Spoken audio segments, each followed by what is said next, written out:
So my job is marriages, do marriages. My biggest challenge is when people come in, you have one person that's high, one person that's low. One person that's an introvert, one that's an extrovert, one that's a spender, one that's a saver. So my challenge is always trying to get these two people on one accord. But it's got to be more than just we're struggling with the opposites, right? Yeah, absolutely. Just being opposites alone isn't actually how it really works. Right. Okay, so what happens is we emit electromagnetic energy. Okay, that basically means that the energy that we release from our body attracts to it like a magnet more of the same kind of energy and always returns to its original source of output, which would be you. So how this energy, what it does, it attracts to it more of the same kind of energy. But how is that energy determined? It's determined by the feeling that you have. Feeling is just another word for the vibration. So let me ask you this. I'm feeling like I want to give up. I'm feeling like I want to close. Okay, so feelings like that, fear, worry, doubt, frustration, and anger, are going to be on a low level of vibration. That energy is going to be released from your body. Okay. And like a magnet, it's going to attract to it more of the same kind of energy, and that is going to come back into your experience. You're going to continue to experience more of the energy that you emit. So if I can get one or both, does it just take one person? If I can get one person to understand how their energy is affecting their relationship, is that enough? Well, or do I have to sell it to both spouses? Ideally, you want both. Both people should know what they're doing, because in a marriage, you come together as two individuals, creating a team to create something else. So it's important to know also that the feelings are created by the kind of thoughts and images you entertain, which the images in your mind are created by the thoughts that you think. So really, like you think about it, the difference between people who get things that they really want all the time, the difference between and the difference of those who seem to get things that they don't want all the time is just the kind of thoughts that they think about. Okay. So people who think about things that they love and enjoy and that makes them happy all the time, that is affecting their energy, the way they feel. So, husband and wife, and we have got our sights and our minds set on A, B, C. This is what we ponder on. This is what we think. What you're saying to me is that if we are in sync and if we are on one accord with what we're thinking about, that's what we're going to attract in our relationship. Absolutely. But it's going to take both of us. Absolutely. Hello, folks. Ramon, Masonette, and Tina with 180 Marriage.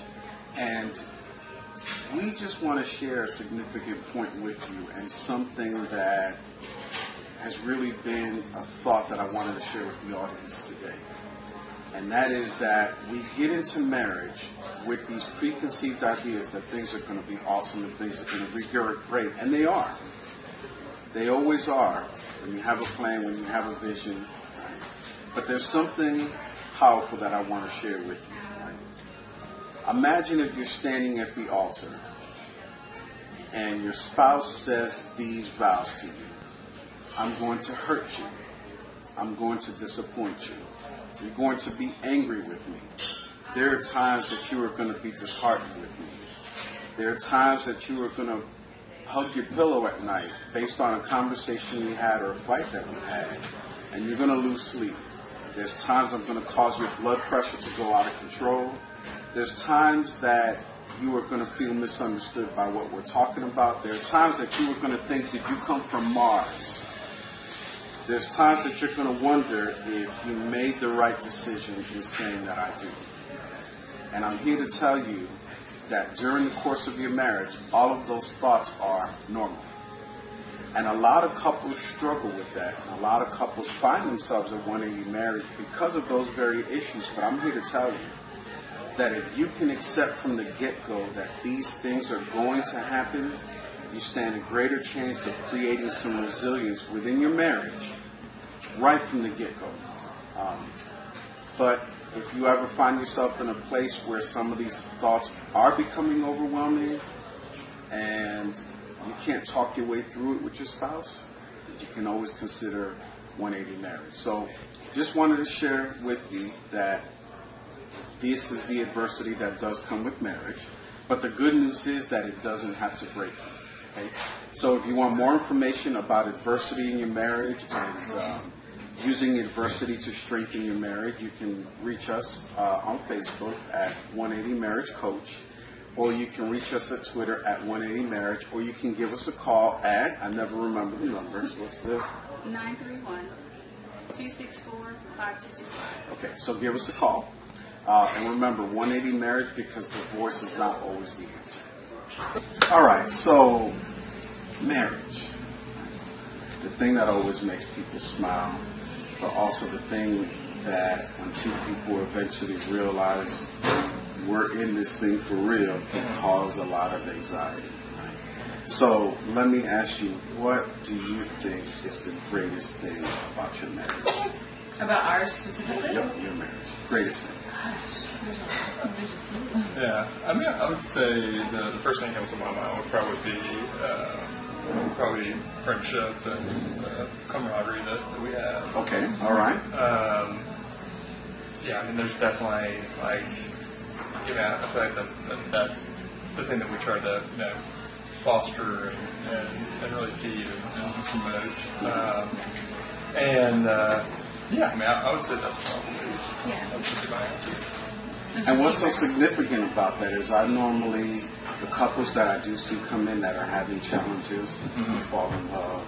She's so cute. Oh, he looked like a lifeguard out on the beach, just looking like.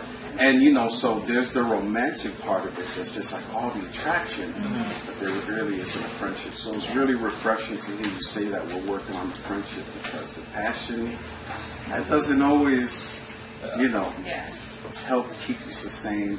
So what would you say is your greatest challenge so far? So far. Well, how long have you guys been married?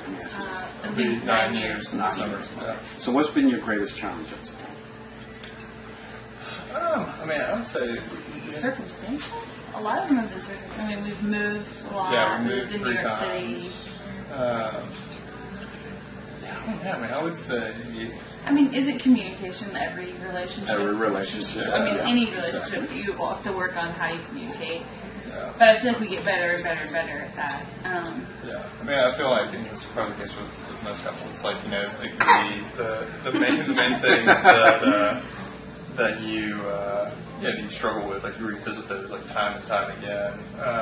And I feel like, man, I feel like those are things like we get like a little bit better. They change.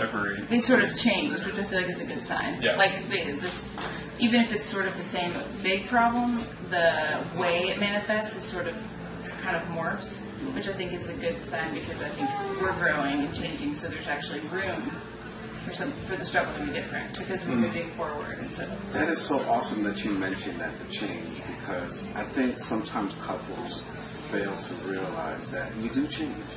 The person that you initially met and fell in love with is not the same person that you are today. Like when you look back, right, and when the two of you recording, could you say that he's the same man? No, thank goodness. No, but I mean, seriously, like, gosh. But in a good way. It's a good way. Yeah, in a really good way. And I hope I'm not the same. I mean, like, I think that's what's cool about when people are, I mean, each his own, for sure. Everybody has a different path. But when people, especially in New York, would be like, gosh, you guys got married so young, we're 23, and I was like, yeah. Like, oh, it's you that lived your life. I'm like, yeah, but it's pretty cool that you get to grow up with the person that Yeah, that's an we've awesome gotten perspective. to, like, really grow up together in a lot of ways. So I think that's really cool. And what's so powerful about that is sometimes you will have people who don't want to make the commitment because they'll think, I'm missing out on all of these experiences. Yeah. And they don't You can have realize them with that. your person. Yeah. So, just to sort of close the session, what would you say would be the advice that you have for couples who are about to get married, if each of you could give one piece of advice, what would it be? One piece of advice? Right, first. Yeah, go. He's better at being succinct. Sure. I would say, and I mean, a lot of people might advise against this, but one of the things that I appreciated at our personal dinner that her dad actually said in this toast was sweat the small things. And what he meant by that, he didn't mean like, get on each other for, small everyday Let stuff. the toilet seat up. Yeah. Toothpaste, the cap is off the toothpaste. But his thing was like, like most of life is lived in the, in the small things. Like it is the everyday stuff that you take advantage of engaging your spouse in those moments because that's 95% of life is those small everyday moments. Yes. And like not in a way to like badger each other, but but to like really like lean into each other and the relationship and just like don't miss out on opportunities to to lay yourself out there with your spouse. And, so anyways, like that'd be mine. Like just keep an open channel of dialogue. Okay. My advice. To someone, I would say, God, I'm so bad at summarizing things. I don't know, just be gracious to your spouse. Remember that you're not perfect. Take a minute to remember that you also do things that are annoying or that you have hurt. And also, I think to remember too that you are going to hurt each other. Yes. You have the power to hurt each other more than anybody, but you also have the power to build each other up more than anybody. Yes. And get glimpses of pushing. I think pushing it, like we were talking about change earlier, like you want to push each other. You want to change. Like I want to see him become more of who he is supposed to be. Right. And he wants to see me become more of who I'm supposed to be. Right. And I think that happy marriages allow that to happen and allow. It's such a paradox because you're totally like you're in it together, but then you're also allowing the individual to grow and change. Yeah. That's awesome. So I don't know. I'm not succinct. No, that's good stuff. He'll be like, "What do you think on a scale of 1 to 10?" I'm like, I don't know. I can't answer that question. Well, that's all. Two powerful thoughts that just hit me. Right? Damon just mentioned the unicorns, the rainbows. What happened to the unicorns? So what happened to this happiness that was supposed to happen when we set out to this? Because that's the reason we went to the altar. That's the reason that I asked her. Because I saw a certain perspective, and all of a sudden what I imagined is not the reality of what's happening in the house. Where did the unicorns go? I think it's important to remember that in a marriage, it's actually two individuals coming together, creating a team. And ultimately, a team has to have a vision of where they're going to go, or else they stay somewhere. What do you think? Well, I think that's, you hit it on the head, right? Do we have a vision? Because one of the things I've seen is that couples come in and they don't. They're just existing. They come in, they're doing the day-to-day, but when you ask them where they're going, most of them will tell you, well, we're going home after this, right? No, where are you going 3 years from now, 5 years from now? Vision. And then the other thing that came to my mind is you have two different individuals. So even though we're one team, we're still different individuals. We're still having our own experiences. So one of the challenges I see is what happens when I'm growing and you're not. You're growing and I'm not. Well, that's interesting because not only do you begin to grow apart, but it's felt. And with feeling, there's movement, and there's more of that feeling experienced in the relationship. So one person is thinking about all the things that they love and enjoy, and they're growing, and they're feeling excellent about it. So they're getting more of these experiences in their life. Whereas the other person may be dwelling and feeling a little pity and why aren't they here with me? A little bit of anger and jealousy and even frustration. And they're seemingly getting more of those feelings. But the difference actually is that they both are working with different images and different thoughts that's propelling them in a different direction through the actions. Isn't it a crazy thought? Because you would expect that if you're having success in your relationship, there's going to be jealousy from outside. But what happens when there's jealousy from inside? When there's jealousy from your own spouse, the person who's supposed to be your teammate, the person who's supposed to have your back. That's one of the biggest challenges that I have seen, and I can see with someone who's growth-oriented, is that if you have one person grabs hold to the idea that if I change my thoughts, I can change my circumstances. But you have a spouse who doesn't grasp onto it. Can that not be an additional challenge for the person who's trying to think results into their marriage? Absolutely. There needs to be a goal. There needs to be a direction. There needs to be an image for both. As a marriage, as a couple, individually, yes, have your own goals of growth. Right. But together, you also need a direction to take your marriage. You also need a goal and an image to work on. So we are going to do... These are our goals. We're going to move here. Right. We want these kind of luxuries or lack of for a more simple life. We want to be able to travel or do these things, but make sure you're on the same page so that you can both understand what needs to happen. But you both begin to think about this image and get excited about the image together, so you begin to feel excited. And what happens is whenever you feel, you actually emit electromagnetic energy from your body. Basically what that means is energy is released from your body and attracts to it more of the same kind of energy. That energy is then always returned to its original source of output.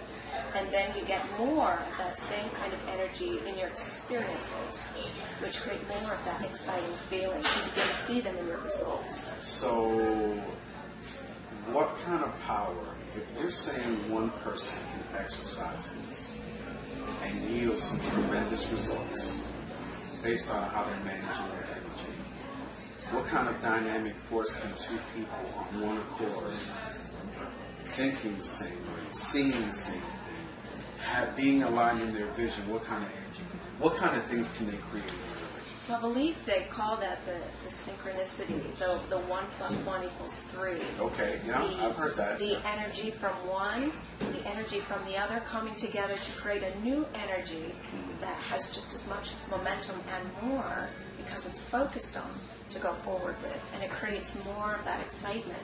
And as a result, that excitement is released in energy and it's returned to them. And then their experiences in life, their circumstances, things begin to happen in their experiences that support that goal, that vision that they have. And people call that coincidence. Some people may call it karma or whatever. Luck. We had good luck. Good luck. But the truth is they created that luck. Hello and good day to you. I'm Bonnie Surrey, Life and Success Coach at Sudden Moments of Realization.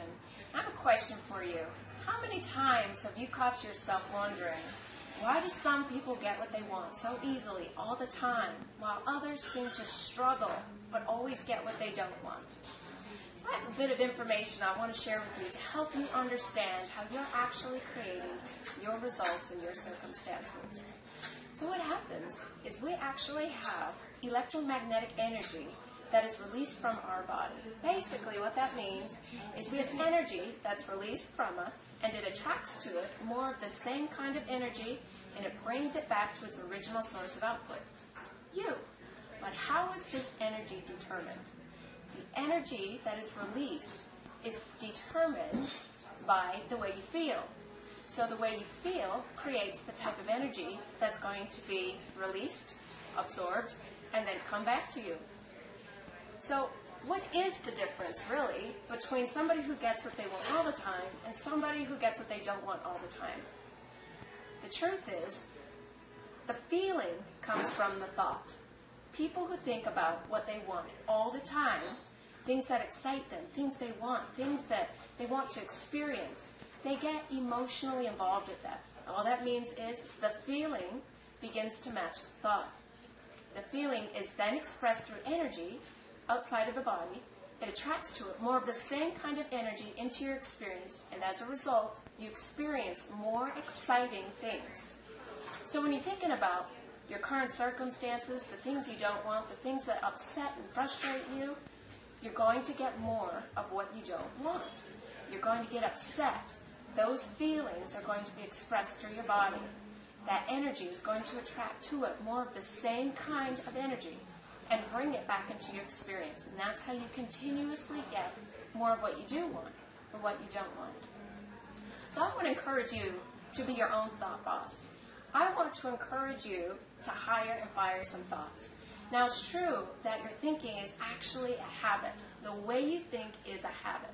So just like any habit that you're trying to replace, it's going to take some time.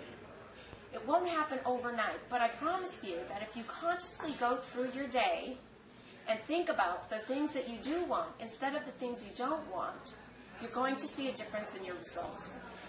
And a way to do that is to think, what am I thinking about? If you're thinking a limiting thought, I'm always going to be in debt. I'm never going to find the right person. I'm always late. I want you to fire those thoughts. They don't need to work for you anymore. So I'm always late, you're fired. I'm always on time, you're hired. Replace those thoughts that you have on a regular basis with ones more desirable to the way you would like things to be. Give it a try, 24 hours, 48 hours. See what happens for you. All right, so you're in graduate school. You've started at one point, and you've been able to move toward this point you're at now. Whenever you were here, and you thought, okay, I'm going for something. I'm going to school. I'm going to achieve something. What were your thoughts? How did you create this as a goal? Well, I mean, pretty early on in my life, through the influence of my family and my parents, I've always had high expectations, not just for myself, but others have set high expectations for me. I've had role models in my family who has definitely elevated the bar in terms of what you can achieve as an individual. And so academically, I've always known that I was interested in the pursuit of knowledge and how I can use that to have a better impact on the world we live in. And so pretty early on, I had a very strong desire to get to where I am right now. And even though the process wasn't as clear, and there's still parts of the way in which I've transitioned to this point that I'm still understanding. It's always been a goal of mine, and I'm very grateful that I've been able to make it this far. Awesome. So, someone for myself, I absolutely love mindset. I understand the importance of having an excellent mindset and always going forward. I want to know, at any point of this journey that you've decided to embark on, was there a time where you just felt completely overwhelmed, that you wanted to give up, that you maybe even couldn't do it? Definitely. More often than you would think. So you're telling me you were off course. You felt off course more than you felt on course? Yes. How did you continue to go forward instead of sitting there crying or putting blame or playing a victim role? How did you decide to keep pushing forward? And I think again, this just goes back to how I was raised and my outlook on life as an individual. If there's something that I'm struggling with, if there's something that I quite don't understand, I don't stop there. I'm a problem solver, and so if I feel uncomfortable about a situation, I'm also very introspective. So I ask a lot of questions. I try to evaluate my situation as much as I can, and try to take steps to rectify any conflicts that I have within myself and also in my pursuit. Well, I have to know because I understand when you think about something, you create an image. Yes. Now, there's a part of the brain known as the subconscious mind that doesn't actually know the difference between what's happened, if it's actually happened, or if it's imagined. Everything is actual to it. So it doesn't actually know the difference. So when you think of something, you create an image, you can get emotionally involved with it. I have to know, whenever you're feeling down or you got the worry, the fear, the doubt, maybe even a little anxiety for something, do you ever return back to that image thinking of the end result? Definitely. The purpose?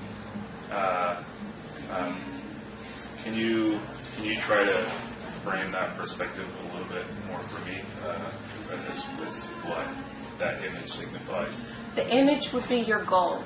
So you have this dream, you have this passion, you have this desire to become something or to do something. But in order for you to actually be able to move forward to it, you have to play with that idea, right? You create an image in your mind. Definitely. So do you work with that image? Do you sculpt it and remodel it a little bit? That's a fairly constant process. I think initially a lot of what that image looked like was very unrealistic and was very much something sort of like out of a fairy tale. You know, you have this perfect idea of what that end result is and what it will look like. And I guess in that pursuit, it's easy to feel defeated because you've sort of set like an unrealistic expectation for yourself, and while that's important, I think to have to set high expectations. It's also good, as you said, to reshape that and chisel at that a bit as you become more experienced or as you become more involved in that process. Awesome. So I have to know, you're really close to, how far are you from being to the end of the educational experience in your journey? If by the end of my educational experience you mean when I'll graduate from school, I'm hoping to finish up within the next year or year and a half or so. Awesome. So my last question for you is, do you feel that this goal, achieving it, the graduate school, accomplishing that, do you feel it's actually the degree and the ability to pursue in that career being the purpose, or do you feel that it was actually the internal growth that had to happen for you to be able to accomplish something like that? Definitely the growth process is what I've been most impressed by.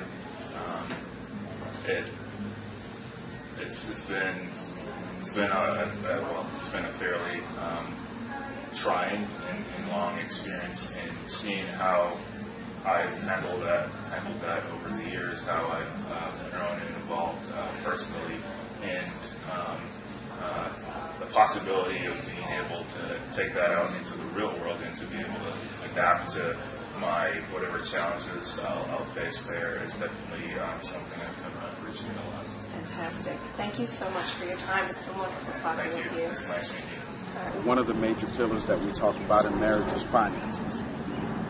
And one of the things I try and stress to couples is that if you are not in tune and aligned in your finances, then that could spell major trouble. So I sort of wanted to just help the couples that I talk to. What advice would you have for them in terms of what they need to know about having their finances in order? What do they need to know about their finances? As a marriage coach, tell me if it's important for people to have a game plan, to be on the same page, to be prepared with their financial picture as a couple. Is that important?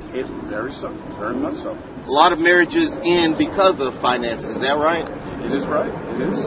And what I do is sit down with couples, I sit down with individuals and help them put together a game plan for their finances.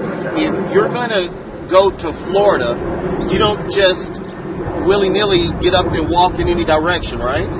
I thought that's the way that it was happening, according to some people. Well, unfortunately, some people do that. It takes them longer to get to Florida. Hey. But if you want to get to Florida, you look at the GPS, you look at your atlas, you look at your map, whatever device you use, and you formulate a game plan. You say, this is how long it takes, this is the route we're going to go, these are the places along the way we stop, and this is how we get back.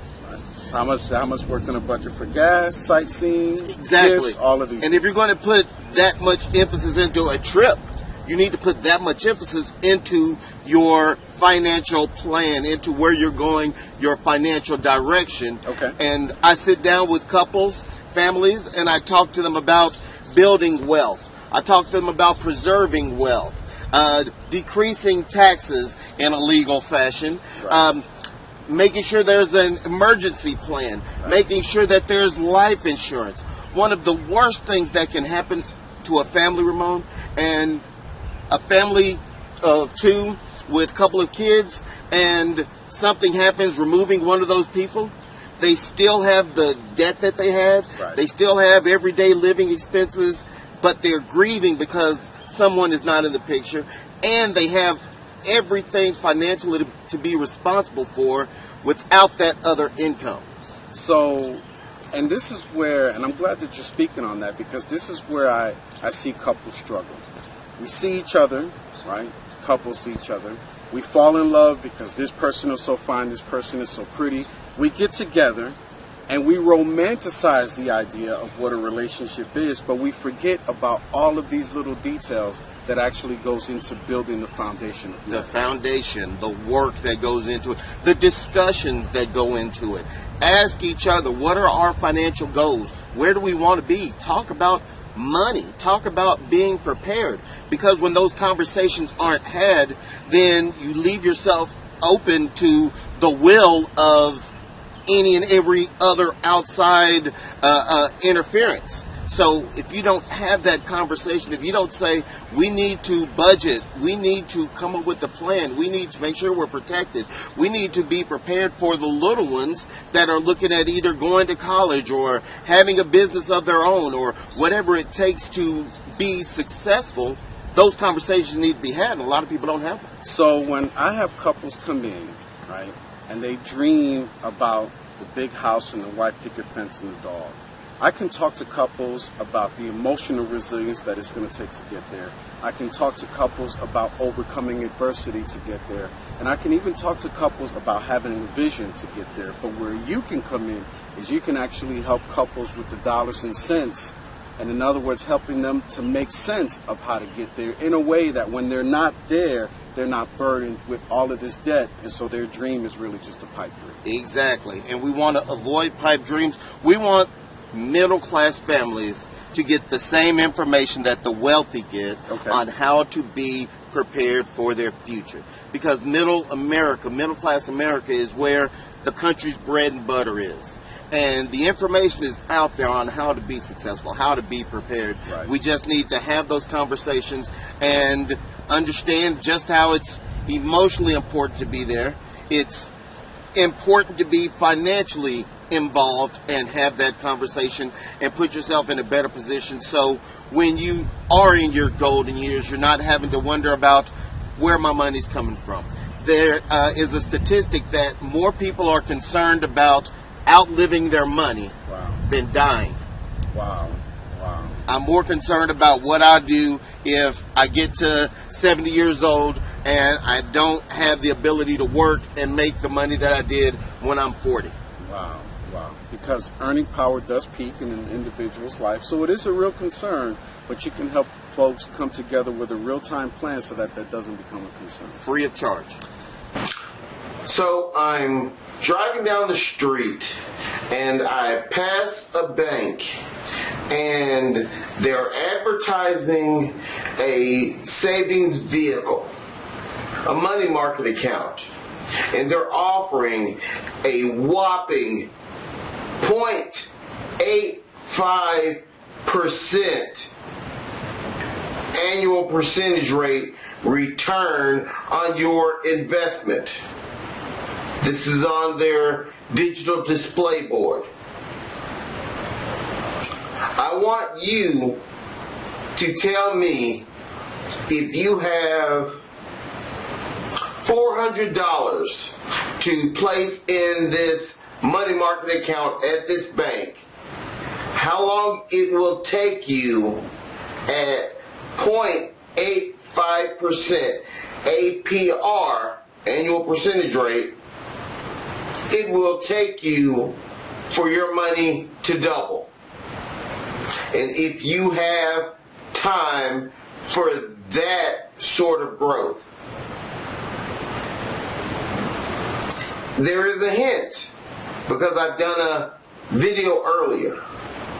Now, if you want to know how to get better, faster, safer, more secure growth on your investment and how to be secure for the future, contact me. Let's sit down and talk.